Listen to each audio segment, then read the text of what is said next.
एक गांव में एक पेड़ के नीचे बहुत सी चींटी एक सुरंग बनाकर रहती थी।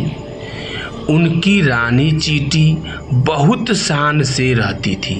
बाकी सभी चींटियां उसका बहुत ध्यान रखती थी। वे उसके लिए खाना लाती थी। एक दिन रानी चींटी अपनी सुरंग के बाहर घूम रही थी। तभी उसने देखा एक छोटा सा बच्चा सिर पर टोपी लगाए घूम रहा था। रानी चींटी, तुम सभी चींटियों सुन लो, मुझे एक सुंदर सी टोपी चाहिए। गांव के दर्जी से पूछ कर आओ, क्या वो मेरे लिए टोपी बना देगा?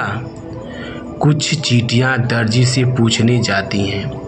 दर्जी, बना दूंगा, लेकिन अपनी रानी चींटी के सर का नाप लेकर आओ।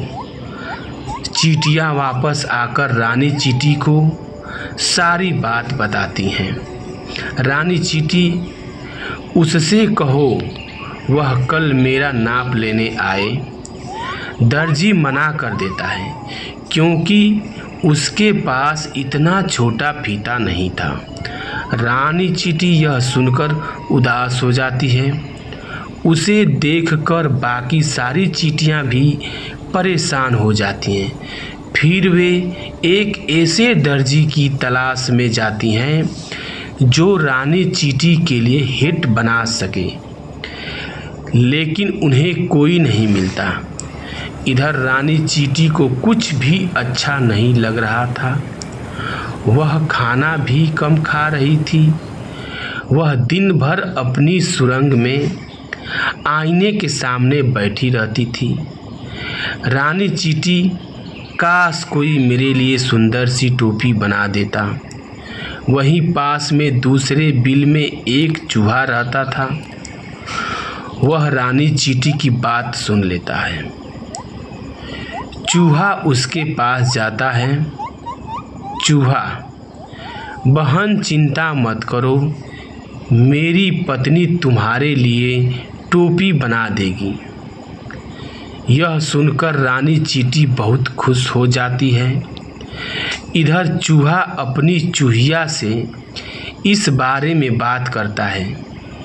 चूहिया अपनी पूंछ से रानी चींटी के सर का नाप लेती है और फिर एक सुंदर सी टोपी बनाकर देती है।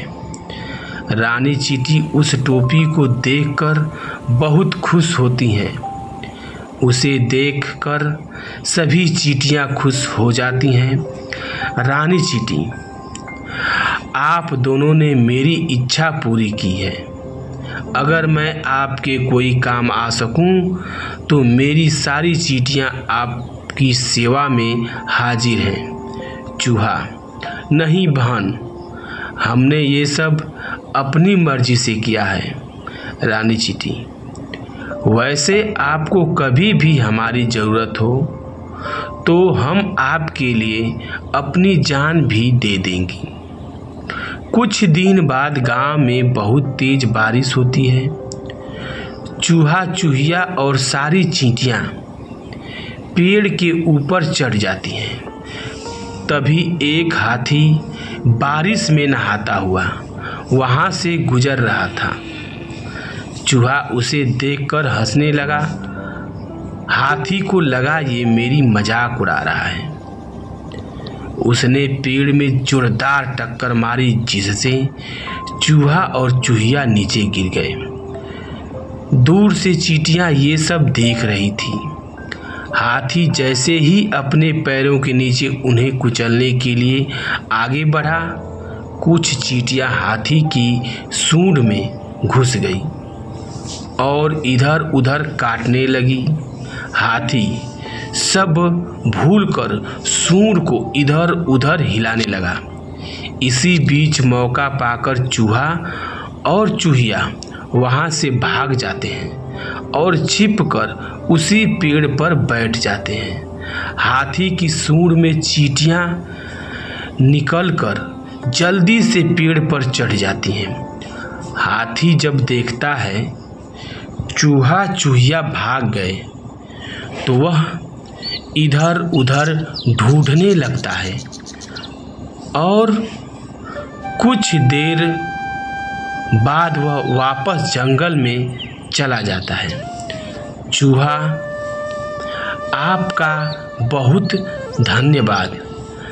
अगर आप हमारी मदद नहीं करती तो हम दोनों आज मर चुके होते। रानी चींटी, आपने भी तो मेरे लिए बहुत कुछ किया है। इस तरह चूहा, चूहिया और चींटियाँ मिलकर रहने लगते हैं।